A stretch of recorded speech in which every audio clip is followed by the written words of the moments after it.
오늘도 또 수요예배에 함께 하신 우리 모든 성도님들을 주님의 이름으로 축복합니다. 우리 다 같이 찬송가 90장으로 하나님께 영광을 드리도록 하겠습니다. 찬송가 90장입니다.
오늘 함께 나눌 하나님의 말씀은 마태복음 9장 1절에서 8절까지 말씀입니다. 마태복음 9장 1절에서 8절까지 말씀, 신약성경 13페이지가 되겠습니다.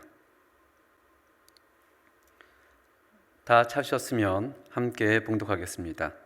예수께서 배에 오르사 건너가 본 동네에 이르시니 침상에 누운 중풍병자를 사람들이 데리고 오거늘 예수께서 그들의 믿음을 보시고 중풍병자에게 이르시되 작은 자야 안심하라 내 죄 사함을 받았느니라.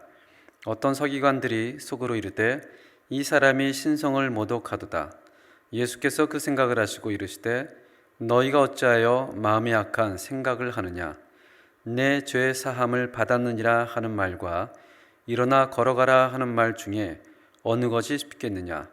그러나 인자가 세상에서 죄를 사하는 권능이 있는 줄을 너희로 알게 하려 하노라 하시고 중풍병자에게 말씀하시되 일어나 내 침상을 가지고 집으로 가라 하시니 그가 일어나 집으로 돌아가거늘 무리가 보고 두려워하며 이런 권능을 사람에게 주신 하나님께 영광을 돌리니라. 아멘.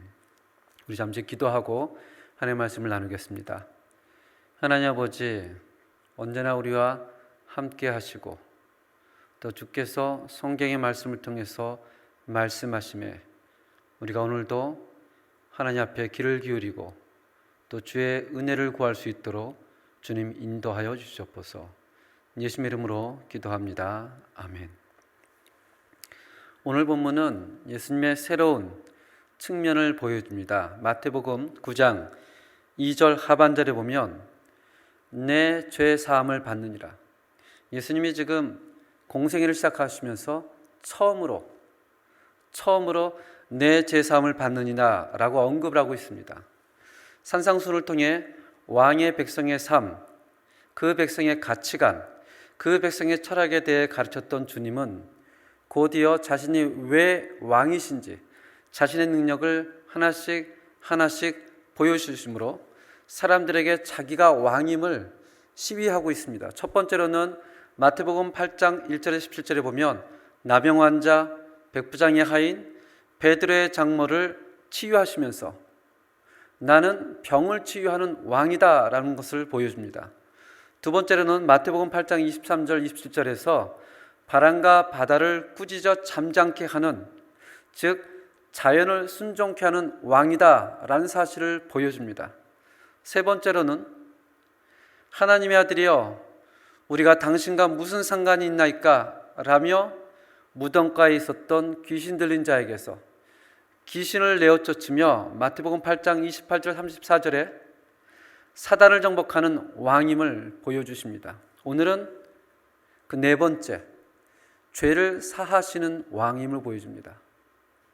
예수께서 다시 배를 타고 바다를 건너 본 동네인 가버나움에 오심으로써 오늘의 이야기가 시작이 되어집니다.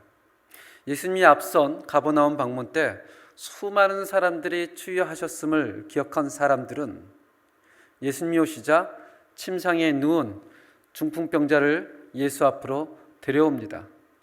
마태복음 9장 2절 상반절에 보니까 침상에 누운 중풍병자를 사람들이 데리고 오거늘. 이 마태복음에는 언급이 되어 있지 않지만 마가복음 2장이나 또 누가복음 5장에는 이 사람들에 대해서 조금 자세하게 설명을 합니다. 마가복음 2장 3절 4절에 보면 사람들이 한 중풍병자를 네 사람이 메워가지고 예수께로 올세 무리들 때문에 예수께 들어갈 수 없으므로 그 계신 곳에 지붕을 뜯어 구멍을 내고 중풍병자가 누운 상을 달아내리니, 오늘날의 상식으로 이해를 하면 아니 어떻게 지붕을 뚫을 수 있었을까 이런 생각을 하게 됩니다. 제가 몇 년 전에 세미나 인도로 페루 리마를 간 적이 있습니다. 리마가 워낙 건조한 사막이기 때문에 집들 대부분은 우리가 생각하는 그런 지붕이 없었습니다. 대부분이 판자 혹은 비닐 또는 천으로 덮여 있어서 바깥에 들어오는 먼지가 고스란히 들어옵니다.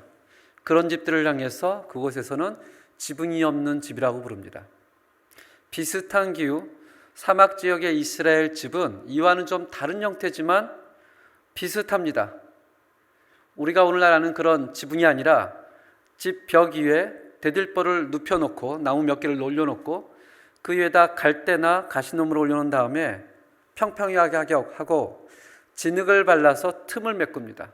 그곳에 곡식을 말리기도 하고 그곳에 기도를 하기도 하고, 그래서 해마다 지붕을 다시 뜯었다가 붙이는 지붕 공사를 합니다. 오늘 본문에서는 이 네 명의 사람들이 진흙을 긁어내고 갈대 건초를 드러내어서 구멍을 뚫고 사람을 침상에 내린 사건을 얘기합니다. 물론 일반적인 상황은 아닙니다. 그만큼 그 마음이 굉장히 간절했고 예수님을 보기 위한 뜨거움이 있었던 것을 의미합니다. 근데 예수님은 그 사람들이 생각하는 그 이상의 더 근본적인 문제를 다루셨다라고 성경은 기록합니다. 작은 자야 안심하라, 내 죄사함을 받았느니라. 중풍병자에 대한 예수님의 죄사함 선언은 그것에 함께 있었던 서기관들의 마음을 굉장히 불편하게 했습니다. 이것이 오늘 본문의 논쟁의 화두가 되어집니다. 당신은 누구냐입니다. 나는 누구인가? 당신은 누구냐? 이 제목이 오늘 본문의 화두가 되는 것입니다. 마태복음 9장 3절 오늘 본문 말씀을 보니까 어떤 서기관들이 속으로 이르되 이 사람이 신성을 모독하도다 라고 얘기를 합니다. 옛날 성경에는 참남하도다 이렇게 얘기를 하죠. 이 사건이 공생의 사역 내내 종교자들과 지도자들과 예수님 사이에 존재했던 갈등, 불편함의 시발점이 되어집니다. 그 전까지는 예수님에 대해서 좋은 마음들이 있었습니다. 선생님이라고 부르고 랍비라고 부르고. 그렇지만 이 사건을 계기로 해서 종교 지도자들은 예수님에 대한 생각이 완전히 바뀌게 됩니다. 9장 3절에 보니까 그들이 속으로 이르되, 속으로 생각을 합니다. 이 사람이 누굴까? 이 사람이 누굴까? 이 사람이 어떤 사람이기에? 그 다음에 마태복음 12장에 가면 이 속으로 생각하던 것이 공적 논쟁, 공개적인 토론을 일으키면서 안식일에 대한 토론이 일어납니다. 안식일에 예수님이 얘기를 하죠. 나는 자비를 원하고 제사를 원하지 아니한다. 유대인들에게 있어서 제사는 그들의 모든 것이었습니다. 제사를 잘 들어야 하나님과의 올바른 관계를 맺을 수 있었는데 그 앞에서 안식일 날 예수님이 제사는 쓸모없다. 하나님이 원하시는 것은 제사가 아니야. 그래서 굉장히 분노하게 됩니다. 거기다가 예수님이 말씀하시기를 인자는 안식일의 주인이다. 자기가 주인임을 선포하고 사람이 양보다 더 귀하겠느냐, 얼마나 귀하냐라고 얘기를 하죠. 이 갈등의 시발점에서 속에서 갈등했던 것이 겉으로 공개적으로 터지기 시작하더니 마태복음 12장 14절에 가면 결국 그 종교 지도자들이 모여서 의논합니다. 어떻게 하면 예수를 죽일 수가 있을까? 이 갈등이 점점 고조되어 가는데 그 갈등의 시발점이 바로 오늘 본문 말씀입니다. 우리는 이 사건을 중심으로 나오는 인물들의 행동과 반응을 한번 살펴볼 수 있기를 바랍니다. 첫 번째는 무리들입니다. 예수님이 가르치는 것이 권위 있는 자와 같고 그들의 서기관들과 같지 않음을 그들은 알고 있었습니다. 그리고 수많은 이적에 대해서 병자들을 고치고 바람과 바다를 꾸짖으며 귀신을 내어 쫓는 그런 소식을 듣고 또 보았던 무리들은 예수님이 가버나움에 오자 예수님을 둘러싸고 그 가르침을 듣고 있었습니다. 그 가운데서 예수님이 중풍병자의 고침을 보고 마태복음 9장 8절에 이렇게 얘기를 하죠. 무리가 보고 두려워하며 이런 권능을 사람에게 주신 하나님께 영광을 돌리니라. 우리는 하나님께 영광을 돌립니다 라고 초점을 맞추겠지만 이 문장을 다 읽어보면 이렇습니다.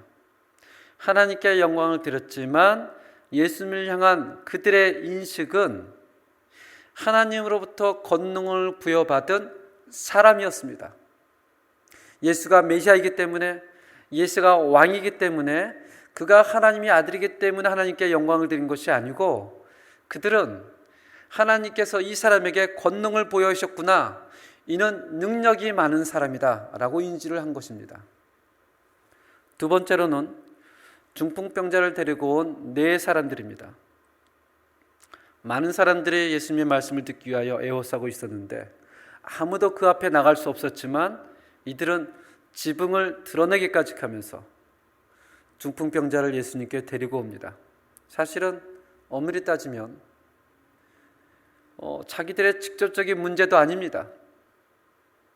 제3자의 문제입니다. 중풍병자를 고쳐주기 위해 예수님이 고칠 수 있다라는 그런 생각을 하고 말씀을 듣고 있는 다른 사람들의 시선은 아랑곳하지 않으며 저돌적으로 행동합니다. 근데 예수님은 이들의 행동을 보고 어떻게 얘기하죠? 9장 2절에 보니까 예수께서 그들의 무엇을 보셨다고요? 믿음을 보시고, 물론 여기서 말하는 믿음은 성경을 다 아는 온전한 믿음은 아닙니다. 하지만 예수님이 낫게 하신다는 믿음, 또는 자기들의 친구 중풍병자가 나아야 된다는 믿음, 예수님께 데려오면 낫겠다는 믿음, 그것을 예수님이 귀히 여겨주시고 그들을 낫게 합니다. 세 번째로는 중풍병자입니다. 예수님이 중풍병자를 향해서 내 제사함을 받았느니라고 할 때 중풍병자가 참남하도다, 어떻게 인간이 그럴 수 있습니까? 라고 반응하지 않습니다. 그냥 말없이 순종합니다. 7절 말씀해 보니까 그가 일어나 집으로 돌아가거늘. 이것은 신성모독이야, 어떻게 인간이 그럴 수 있어? 라고 주장한 서기관들의 태도하고는 전혀 다른 것이었습니다. 예수님의 제사함을 이질적이고 부정적으로 생각하지 않고 그대로 받아들입니다. 누가복음 5장 25절에는 이 중풍병자의 행동에 대해서 조금 더 자세하게 기록합니다.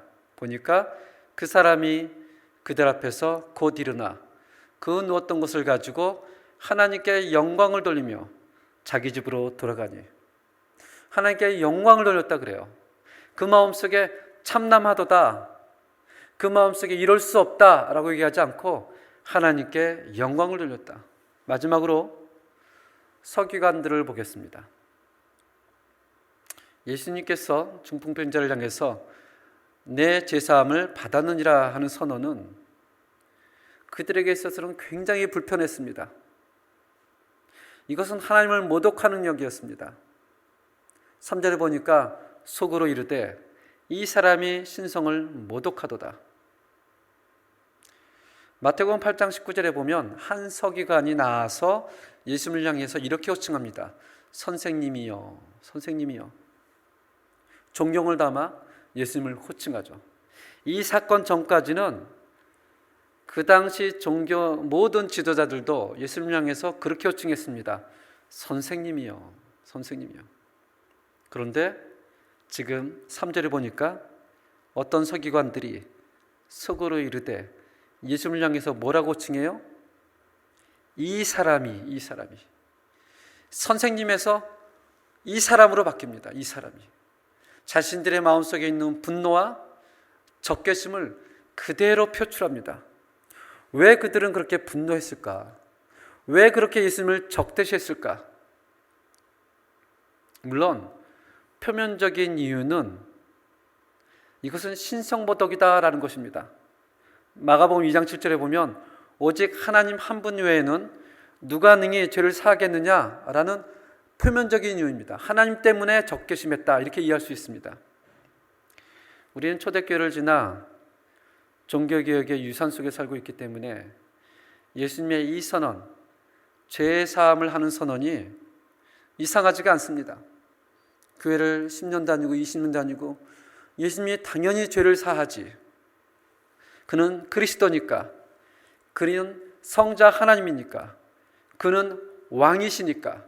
그렇지만 그 당시의 사람들, 특별히 유대 종교 지도자들에게는 이것은 그들의 모든 철학과 생각과 신앙의 가치관은 물론이고 자기들의 기득권을 흔드는 도발적인 선언이었습니다.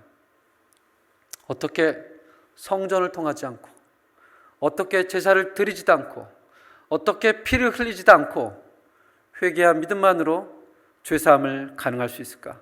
그것도 인간이 되어서 이것은 말도 안 돼 라고 생각하는 일이었습니다. 우린 종종 성경이 너무나 흔한 책이기 때문에 이것이 2000년 전에 쓰여졌다는 생각을 곧잘 잊어버립니다. 그래서 21세기의 시각으로 마치 오늘날 책을 읽듯이 바라보려고 합니다. 그래서 중요한 갈등의 중대성을 인식하지 못하죠. 저희 아들이 어렸을 때 밥을 먹다가 종종 남깁니다. 그럼 저희 어머니 보고 얘기를 하죠. 얘들아, 음식은 남기는 게 아니야. 할머니 어렸을 때는 밥이 없어서 먹지도 못했는데, 이렇게 야단을 치면 저희 아들이 눈을 들어서 저희 어머니께 이렇게 얘기를 합니다. 할머니, 그럼 라면 먹으면 되지.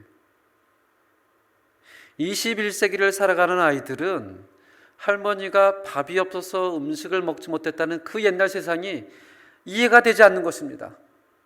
한 번도 배고픔을 겪어본 적이 없고, 좀 더 좋은 것을 먹느냐, 좀 더 덜 좋은 것을 먹느냐라는 것만 있었지, 음식이 없어서 배고픔을 겪어보지 못했기 때문에 밥이 없어서 먹을 수가 없어서, 이 얘기는 아이들의 머릿속에서는 있을 수가 없었습니다.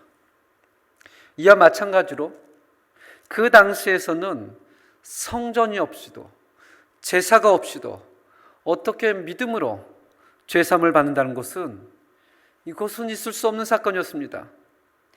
그들은 죄사함을 받으려면 염소를 바치고 송아지를 바치고 피를 흘리고 성전에 가야 되고 그 제도 안에 있어야 되는 그 모든 것을 기득권층이었는데, 오늘 주님께서는 성전에 가지 않아도, 제사를 드리지 않아도, 심지어는 중풍병자와 문둥병자, 혈루증, 소경, 세리 등 이 모든 가난한 사람들이 죄사함을 받을 수 있다는 사건은 그들에겐 충격이었고 자기들의 기득권을 흔들어 놓는 것이었습니다.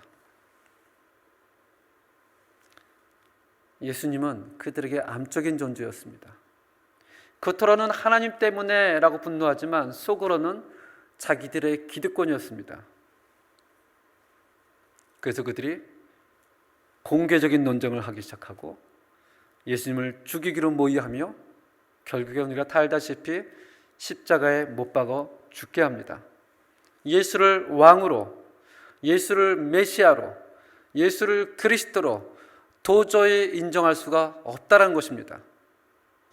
이 서기관들의 속으로 생각하는 것을 예수님이 아시고 이렇게 얘기를 하죠. 4절에 너희가 어찌하여 마음에 악한 생각을 하느냐. 이거 참 굉장히 깜짝 놀랄 만한 일입니다. 그들이 입술로 고백한 것도 아니고 중얼중얼한 것도 아니고 속으로만 생각했는데, 우리나라 속담에 10길 물속은 알아도 한 길 사람의 속은 모른다. 사실은 다른 사람의 생각을 알 수가 없습니다. 나와 비슷하겠거니라고 생각하면 거기서 많은 이제 시험에 빠지기 시작하는 거죠. 근데 왕이신 예수님은 사람이 표현하지 않아도, 그 사람이 말하지 않아도 그 생각을 아시고 굉장히 흥미로운 질문을 하나 던지십니다. 그것이 5절입니다. 함께 읽겠습니다. 내 죄사함을 받았느니라 하는 말과 일어나 걸으나 하는 말 중에 어느 것이 쉽겠느냐. 제가 우리 성도님들에게 한번 여쭤보겠습니다. 일어나 걸으라, 내 죄사함을 받았느니라, 어떤 말이 더 쉽다고 생각하십니까? 어떤 말이? 보통 사람들 생각에는 일어나 걸으라 이 말이 훨씬 어렵다고 생각합니다. 왜냐하면 그냥 일반 사람에게 일어나 걸으라 이 얘기가 아니고요, 중풍병자, 도저히 일어설 수도 앉을 수 없는 사람에게 일어나 걸으라는 것은 가시적인 기적을 요구하는 것입니다. 그러니 일어나 걸으라는 것이 얼마나 어렵겠습니까? 반대로 내 죄사함을 받으라, 이것은 눈으로 가시적으로 보이는 사건이 아닙니다. 그냥 죄사함을 받았다, 이것이 훨씬 쉽다고 일반적인 사람들은 생각을 합니다. 그러나 주님의 생각은 달랐습니다. 죄사함을 받았다는 이 선언이 훨씬 어렵다는 것입니다. 왜냐하면 이 선언은 그가 하나님이 아니라면, 그가 메시아가 아니라면, 그가 왕이 아니라면 어느 누구도 할 수 없는 선언이기 때문에 그렇습니다. 주님도 알고 있었습니다. 일어나 걸으라 하면 갈등은 없어요. 그냥 사람들이 와, 대단하다, 귀신을 내쫓았던 그 예수님, 바람과 바다를 꾸셨던 그 예수님, 병을 치유했던 그 예수님이 또 치유하시는구나 라고 칭송하고 그를 수많은 사람들이 따랐을 것입니다. 그러나 내 죄사함을 받으라 이 말은 갈등이 시작이 되어지고 참남하도다 예수님을 적개심을 갖게 하는, 그것을 예수님이 알고 있었습니다. 그럼에도 그렇게 하신 이유가 있습니다. 우리 6절을 함께 읽어보겠습니다. 시작. 그러나 인자가 세상에서 죄 사하시는 권능이 있는 줄을 너희가 너희로 알게 하노라. 다시 한번 읽겠습니다. 그러나 인자가 세상에서 죄를 사하시는 권능이 있는 줄을 너희로 알게 하려 하노라. 인자가 죄 사하는 권능을 너희가 알게 하기 위하여 의도적으로 갈등의 시발점인 것을 알면서도, 적개심을 가질 줄 알면서도 죄사함을 받았노라라고 얘기했다는 것입니다. 이것이 오늘 마태가 본문에서 얘기하고 싶은 핵심입니다. 일어나 걸으라 하실 수 있었지만 이로 인해 서기관들과 갈등의 구조가 될 것임을 알고 있었지만, 이로 인해 결국에는 십자가에 못 박힐 것을 알고 있었지만, 주님은 자신이 죄를 용서하는 권한이 있음을, 자신이 메시아임을, 자신이 그리스도임을, 자신이 왕임을 보여주기 위하여 내 죄사함을 받았느니라, 그것도 공개적으로 선포하셨다는 것입니다. 이 선포 앞에서 중풍병자는 순종하여 일어나 하나님께 영광을 돌리며 집으로 들어갔고, 이 선포 앞에서 무리들은 이러한 권능이 사람에게 있다는 것이 두려워하여 하나님께 영광을 돌리고, 이 선포 앞에 종교 지도자들은 예수님을 선생님이라 호칭하다가 이 사람 참남하도다 적개심을 갖게 됩니다. 복음이 선포되어지는 곳에서는 언제나 이 사람들의 반응이 오늘날도 동일하게 일어납니다. 복음이 선포되어지는 곳에 어떤 사람은 믿고 순종하며 영광을 누리고, 어떤 사람은 두렵과 떨림으로 영광을 누리지만 복음이 뭔 줄 모르고, 어떤 사람은 마음속에 적개심을 갖기 시작을 합니다. 우리 성도님들은 어떤 반응을 보이십니까?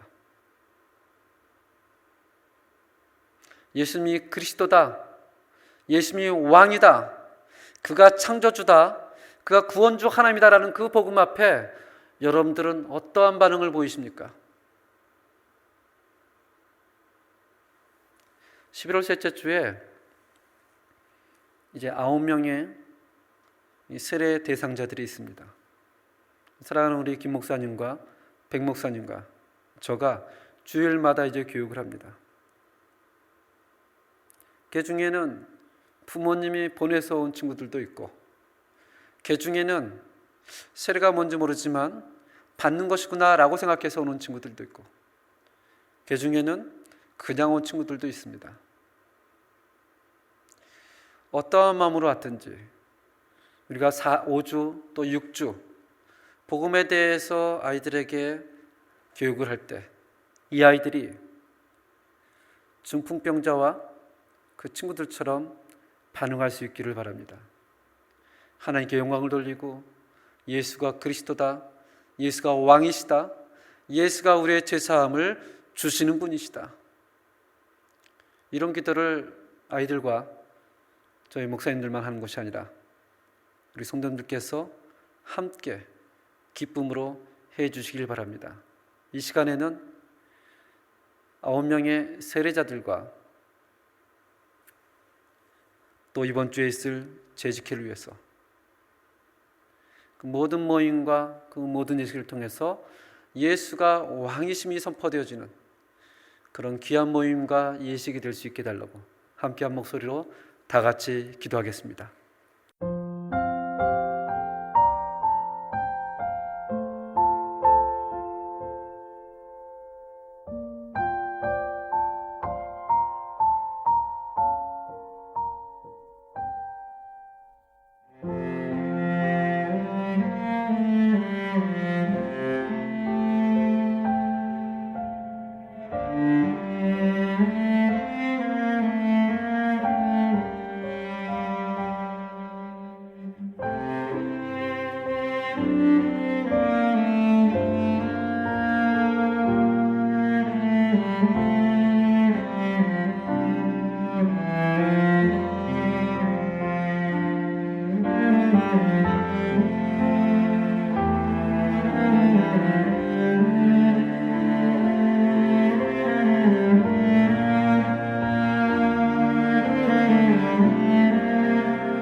하나님 아버지, 하나님께서는 예수님을 우리에게 그리스도요, 왕이요, 우리의 죄사함을 위하여 보내신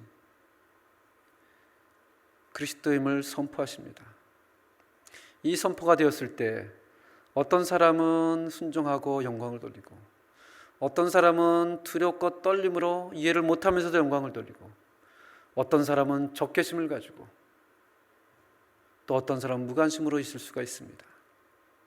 사랑하는 성도님들은 그 복음 앞에 주님이 왕이심을 고백할 수 있는 귀한 은혜가 될 수 있도록 인도해 주시고, 특별히 이번 주 재직회 때, 또 11월 셋째 주에 있을 세례입교 받는 우리 학생들에게 정 모두가 그리스도가 왕임이 고백되어지는 귀한 모임과 귀한 예식이 될 수 있도록 하나님께서 축복하여 주시옵소서. 예수님 이름으로 기도합니다. 아멘. 우리 다 같이 찬송가 93장으로 하나님께 영광을 돌리도록 하겠습니다. 찬송가 93장입니다.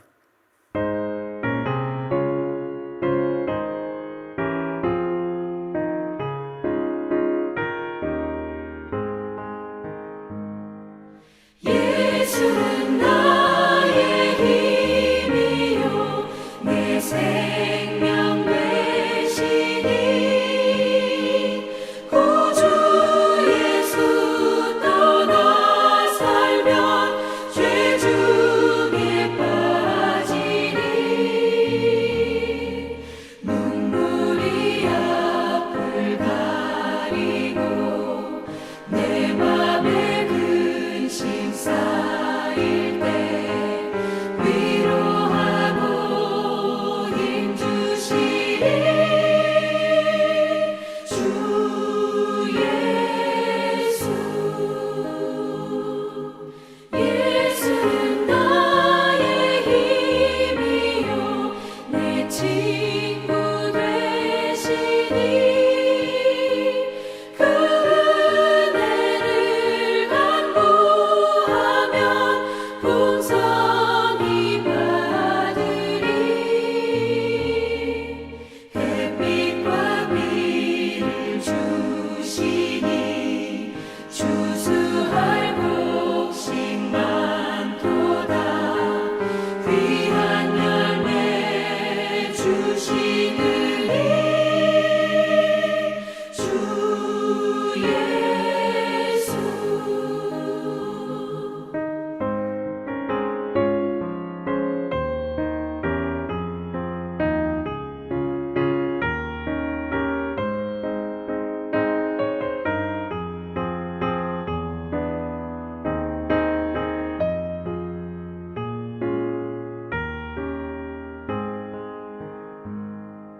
예수는 나의 힘이요 내 기쁨 되시니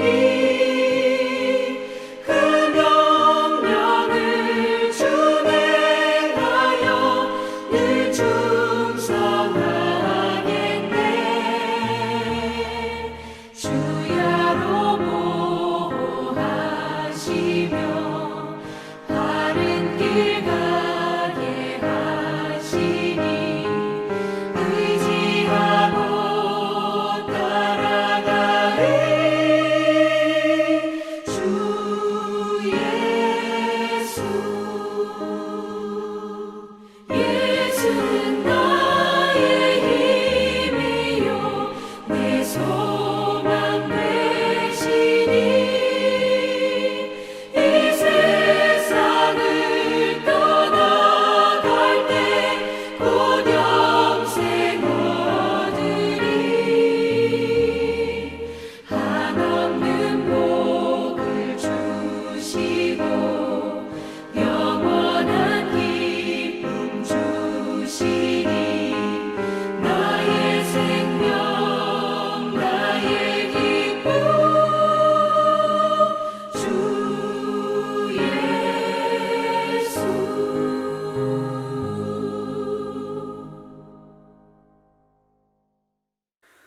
지금은 우리 주 예수 그리스도의 은혜와 하나님의 놀라운 사랑과 성령님의 교통하심이 우리가 믿는 예수가 우리의 죄를 사여주는 그리스도이며 왕임을 선포하는 모든 성도님들 머리 위에 지금부터 영원까지 함께할지어다. 아멘.